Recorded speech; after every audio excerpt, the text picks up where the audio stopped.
ఈనాటి ధ్యానం కొరకు ఆర్డినరీ ఏంటో తెలుసా? 2వ దెస్సలోనికై పత్రిక 3వ అధ్యాయము 6వ వచనం. సహోదరులారా, మా వలన పొందిన బోధన ప్రకారము కాక, మా వలన పొందిన బోధన ప్రకారం కాక అక్రమంగా నడుచుకుని ప్రతి సహోదరుని యొద్ద నుండి తొలగిపోవలెనని మీకేమర్థమైంది బిడ్డ? నెంబర్ 1, ఎవడైనా ఉపదేశ క్రమానుసారంగా నడవకపోతే తప్పు చేస్తున్న తమ్ముడు, జారిపోతున్న తమ్ముడు, ఇది నీకు తగదు తమ్ముడు, ఇది నీకు తగింది కాదు బిడ్డ అని చెప్పి అక్రమంగా నడుచుకునే వారికి మనం బుద్ధి చెప్పాలి. బుద్ధి చెప్పినప్పుడు వారు సరి చేసుకుంటే ఓకే. ఒకవేళ వారు అక్రమంగా ఉపదేశ క్రమం ప్రకారం కాకుండా అక్రమంగా నడుచుకున్న వారికి మనం ఫస్ట్ బుద్ధి చెప్పాలి. అదే పునరుద్ధాన దినం నువ్వు ఎందుకు ఎక్కొడుతున్నావు? అది నీకు పద్ధతి కాదుగా. నువ్వు రక్షింపబడినట్టుగా ఎందుకు దేవుని దూరం అవుతున్నావు? ఏంటి అక్రమం? ఏంటి పద్ధతి? ఏంటి ప్రార్థన లేని విషయం? ఏంటి ఆరాధన ఇక్కడ జరుగుతుంటే బయట అడ్డుగోలుతున్న వ్యవహారం ఏంటి? నువ్వు ట్రాఫిక్ చేయబోతే ఇంకెవడు చేయలేడా? ఎవడో ఒకడిద్దరు ఉండాలండి. అది కూడా పరిశుద్ధ సంఘముల బాధ్యత తీసుకోవాలి. వారానికి ఒక ఇద్దరు కేటాయించుకొని ట్రాఫిక్ కంట్రోల్ చేయాలి. మందంతా అక్కడ కూర్చొని గాలేవారం చేయకూడదు. ఇది మీకు తగదు అని చెప్పి నువ్వు చెప్పాలి. ఏంటి బయట ఇక్కడ వ్యవహారం చేసేది? ఆరాధన అయిపోయి ప్రసంగం ఇద్దరితో వచ్చి కూర్చుంటావు నువ్వు లోన. ఆరాధనకి ఎటైనా రావాలి. క్రమం ఏంటి? ఉపదేశ క్రమానుసారంగా కాక ఎవడైనా అక్రమంగా నడుచుకుంటుంటే వాడు వ్యభిచారి అయ్యాడు, దొంగ అయ్యాడు, అపిత్రుడు అయ్యాడు, లంచగొండ అయ్యాడు, మోసగాడు అయ్యాడు, పరుని భార్యను ఉంచుకున్నాడు అనే సంగతి నీకు తెలుస్తుంది. నువ్వేం చేయాలి? మొదట బుద్ధి చెప్పు. వినలేదు, అప్పుడేం చేయాలి? అక్రమంగా నడుచుకున్న ఆ సహోదరుని వద్ద నుండి నీవు చెప్పరే తొలగి పోవాలి. 2వ దెస్సలోనికై 3:6. మొదట చెప్పాల్సింది ఏంటి? బుద్ధి చెప్పినప్పుడు కూడా వాడు వినలేదనుకోండి, అప్పుడేం చేయాలి? వాడి దగ్గర నుండి మనం ఇక అనవసరం, వీడితో స్నేహం చేయటం, వీడికి చెబుతూ వేస్ట్ రా, అనవసరం అని వాడి గురించి నీ మనసులో ఏమనుకోకూడదు. వాడి గురించి నువ్వు తీర్పు తీర్చిన అవసరం లేదు, కానీ వాని యొద్ద నుండి నువ్వు తొలగి వెళ్ళిపోవాలి. అదే వెలివేయటం అంటే అర్థం ఏంటంటే నువ్వు పోరా అంటాం కాదు, వాడి దగ్గరికి మనం వెళ్ళకుండా ఉంటావే. అర్థమైందన్న వాళ్ళు దేవుని స్తోత్రం చెప్పండి. వెలివేయటం అంటే అర్థం ఏంటి? వాడి యొద్ద నుండి మనం తొలగిపోతున్నాం. అందుకని ప్రకటన గ్రంథం 18వ అధ్యాయం ఏం చెప్తుందండి? ప్రకటన గ్రంథం 18వ అధ్యాయం ఏం చెప్తుంది? రండి,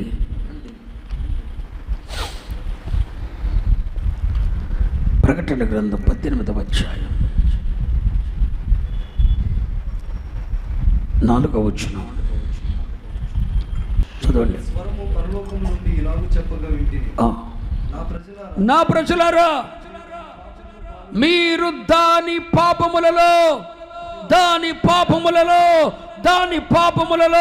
పాలివారు కాకుండానట్లు, దానికి వచ్చే తెగుళ్ళలో ఏదియో మీకు ప్రాప్తించకుండానట్లు దాన్ని విడిచిరండి.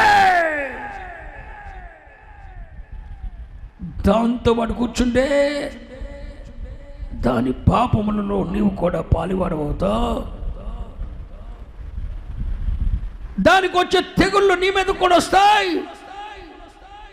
ఎవడైనా అక్రమకారునితో నువ్వు స్నేహం చేస్తుంటే, అక్రమకారునితో నువ్వు పొత్తు పెట్టుకుంటే, వాడు బుద్ధి చెప్పినప్పుడు వినలేదు, అలాంటి అక్రమకారునితో నువ్వు కలిసి నడుస్తుంటే వాడికి వచ్చే తెగుల్లో నీకు కూడా పాలివాడవుతావు.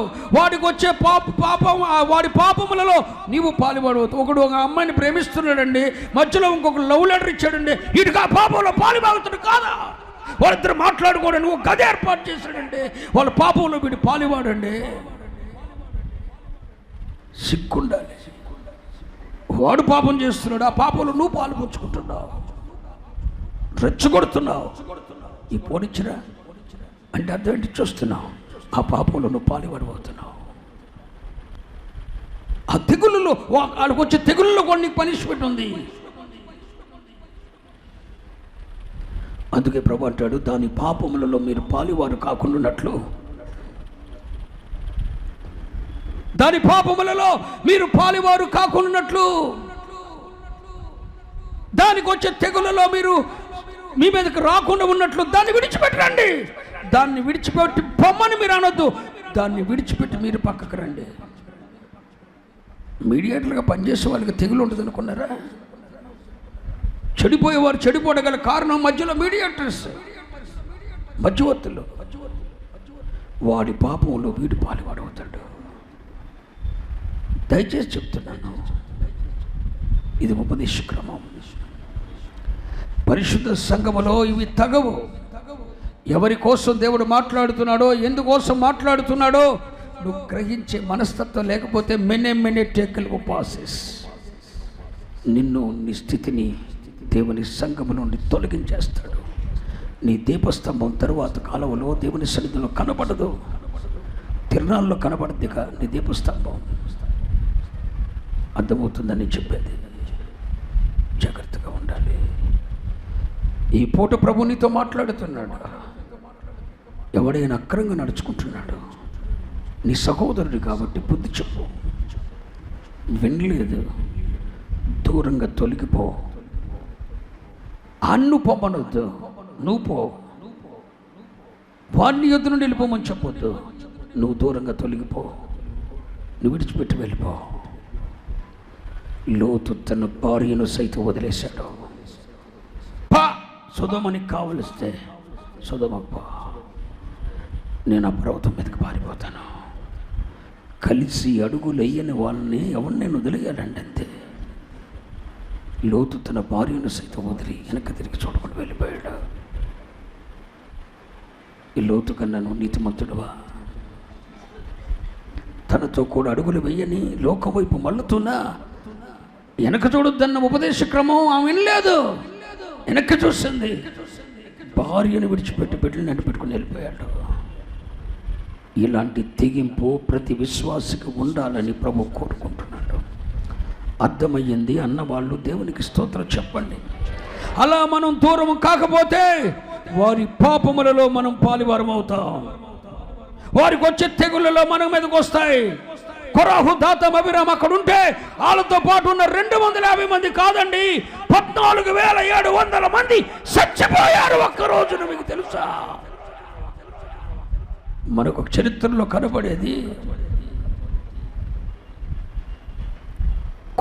కొరాహుతో కూడా దాతాము, అబీరాము దైవ సేవకుని తిరుగుబాటు చేసింది. వాళ్ళతో కూడా 250 మంది ఆయన పార్టీ. కానీ అక్కడ 14,000 మంది చనిపోయారు ఆ తెగుల్లో. కారణం ఏంటో తెలుసా? దేవుడు చెప్పాడు, వారి పాపంలో మీరు పాడివారు కాకున్నట్లు వారిని విడిచిపెట్టి రండి. అంటే మనం ఆడుతూ ఉన్నామా? మనం ఏం ఆడుతూ లేవుగా, మనం ఏం వాడు సపోర్ట్ చేయలేదుగా, వాడికి ఏం ఓటు వేయలేదుగా అని అనుకున్నాడు. పక్కన ఉన్నారు. వాడితో పాటు 14,700 మంది చనిపోయారండి ఆ రాత్రి. ఎందుకు చనిపోయారు? వాళ్ళు కొరాహులకు తిరుగుబాటు చేయలేదు, కానీ కొరాహు ఉన్న చోట ఉన్నారు. వారికి వేరవులా, వారికి దూరం అవులా. కొరాహు పాపంలో, దాతాను పాపంలో వారు పాలువారయ్యారు. సంఘానికి వ్యతిరేకంగా పనిచేస్తున్న ఆత్మలతో నువ్వు పొత్తు పెట్టుకుంటే, సంఘ చరిత్రను తుడిచిపెట్టాలనుకున్న వారితో నువ్వు కలిసి నడిస్తే, సంఘానికి కీడుగా ఉన్న కొరాహు, దాతాం, అబీరాములతో నువ్వు చేయగలుగుతా ఉంటే, వాడితో నువ్వు మాట్లాడుతుంటే, వాడిచ్చే లోను, వాడిచ్చే ఆప్షన్స్ నువ్వు తీసుకుంటూ కూర్చుంటే దేవుని ఊరుకుంటాడా? ఊరుకోడు. పక్కన పెడతాడు. దూరంగా పోరా అంటాడు. నువ్వు పోలేదు, ఆడికి వచ్చిన తెగుల్లో నీకు కూడా వస్తాయి. దేవుని ప్రేమించు వాళ్ళరా, చెడుతనమును అస్సగించుకోండి. చెడుతనాన్ని అస్సగించుకోండి. అన్యజనుల్లో కూడా జరగని అపవిత్రమైన కార్యాలు, దేవుని ఎరగని వారు కూడా చేయటానికి సిగ్గుపడే కార్యాలు, అలాంటి కార్యం చేయడానికి దేవుని ఎరగని వారు చేయడానికి కూడా సిగ్గుపడతాడు. అలా కూడా మనస్సాక్షి ఉంటుందండి. కానీ నువ్వు దేవుని ఎరిగి బాప్తిస్మం పొంది బల్లపుచ్చుకుంటూ ఉప్పొంగుచు ఆత్మలో ఎగిరిపడుతూ మోకాళ్ళ మీద నాట్యం ఆడుతూ పరవశిస్తూ దేవుణ్ణి ఆరాధిస్తూ నువ్వు చేస్తున్న కార్యం ఏంటి?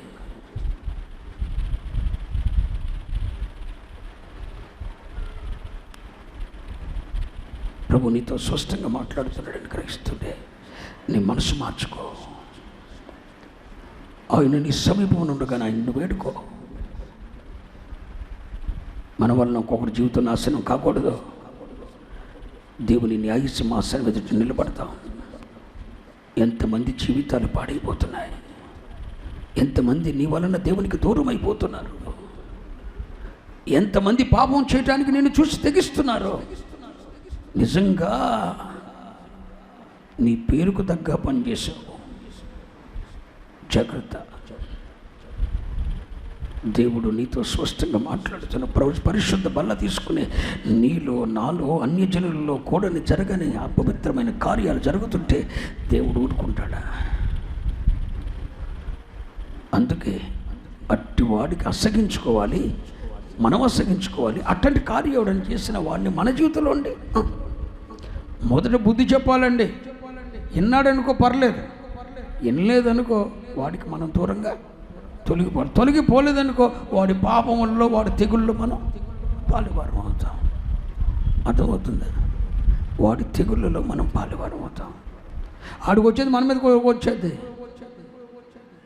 ఆడి నాశనం మన మీదకి వస్తుంది. అందుకే ఆడికి దూరంగా వెళ్ళిపోవాలి మనం. అర్థమైందన్న వాళ్ళు దేవునికి స్తోత్రం చెప్పండి. హల్లెలూయా.